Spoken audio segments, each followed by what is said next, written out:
Hey guys, welcome to a new video. My name is Jenna. For those of you who are new here, hello, welcome. Today we're going to be talking about the all-new Sony Inzone M3 gaming monitor. I've been excited for this ever since it was announced mid-2022. I've actually been using the other model of this, which is the Sony Inzone M9, and we'll talk a little bit about what the differences are, but this is finally here. This was announced, like I said, mid-2022, and for those of you who might not know, Sony came out with an all-new brand called Inzone. They have all types of gaming accessories, and it's kind of their way of getting into the gaming space other than just having, PlayStation and things like that. This is the Sony Inzone M3. This is the gaming monitor, and let's kind of talk about it. This is like their lower level gaming monitor. I'm actually at my parents' house. I've been here for the holidays for a very extended amount of time, so this is not my normal setup, but this monitor has been a game changer because I have been sitting at my parents' house in my childhood bedroom playing video games, and I want to talk about my experience so far with the monitor. So first things first, I could probably take off this sticker.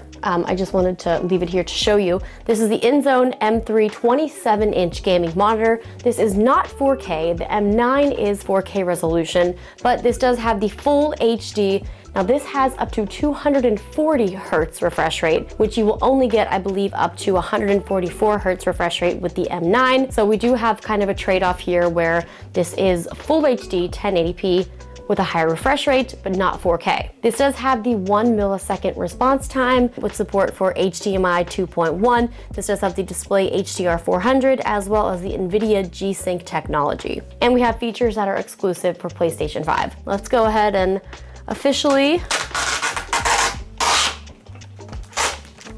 take it off. I've been playing Call of Duty nonstop. I've been on the East Coast for about 40 some days, and for about 30 of those days, I was using a very old Bravia TV in my room. While this does have features that are great for not only PC as well as PlayStation, it does have support for HDMI 2.1, which also obviously would be great with the Xbox Series X. I have traveled here with the Xbox Series S. Yes, I know these are competitive brands. How dare I even say that? But this is just my experience of what I have been using. At my home in Los Angeles, I do have a PlayStation 5. I thought about bringing it here. It's just a little too large. I also tried to buy a PlayStation while I was home, and they are still impossible to get. As you can see behind me, I have the new Call of Duty, and I have been using the Xbox Series S, which honestly, it's been great because the Xbox Series S doesn't even do 4K. It does do 1080, and I feel like this is actually a pretty great monitor for that because the output is going to be exactly matching what the Xbox is. So for the connectivity in the back, we obviously have the display port. We have two HDMIs.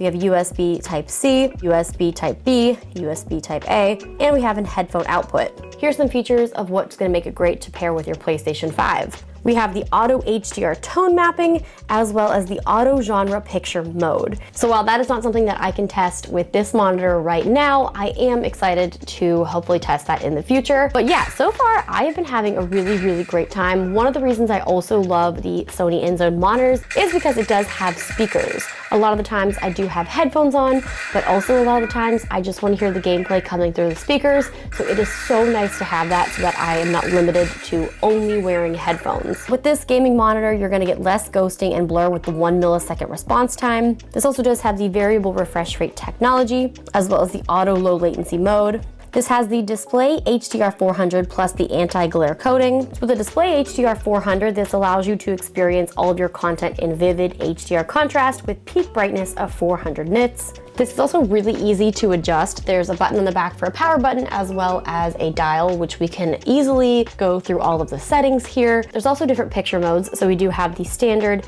FPS game, cinema, game 1, game 2. We also do have the gaming assist options where you can choose the crosshair, timer, frame rate counter. And going by just the looks of this monitor, it does kind of model after the PlayStation. We have this like three-leg base, but we're also able to not only move it up and down, we're also able to adjust the tilt, which is really, really great. I actually have my M9 at home. I have it mounted on my desk, so it does work with the VESA mount. Like I said, the M9 monitor has been out for a little bit over 6 months now, I believe I've been using it, and it is a higher price range. And this is definitely the lower price range because it's not 4K, but you do get the higher refresh rate. So if you're not sure which monitor you want to get if you are in between. The M9 has the 4K up to 144 Hz refresh rate. Another difference is the M9 has lights on the back of the monitor and this does not have any lights. So it's not really huge differences. Honestly, I've been gaming on this, and if you said, is this 4K? I would have been like, yeah. It looks so good. I honestly could not tell a difference. Now I'm sure if I had them side by side, I might be able to, but my monitor is 2,500 miles away, so I cannot do that right now. As for the price, this is gonna run around $529.99, so it is a couple $100 cheaper than the M9. Definitely more in the affordable range if you are looking for a high quality, good gaming monitor. This video is not sponsored, but thank you so much to Sony for sending me this review unit. It has been a game changer as well as a lifesaver here at my parents' house while I've been playing over this holiday season. Thank you guys so much for watching. There's gonna be a link in the description if you want to check out this gaming monitor or the M9. Make sure you guys subscribe, and I will see you again soon for a new video. Bye!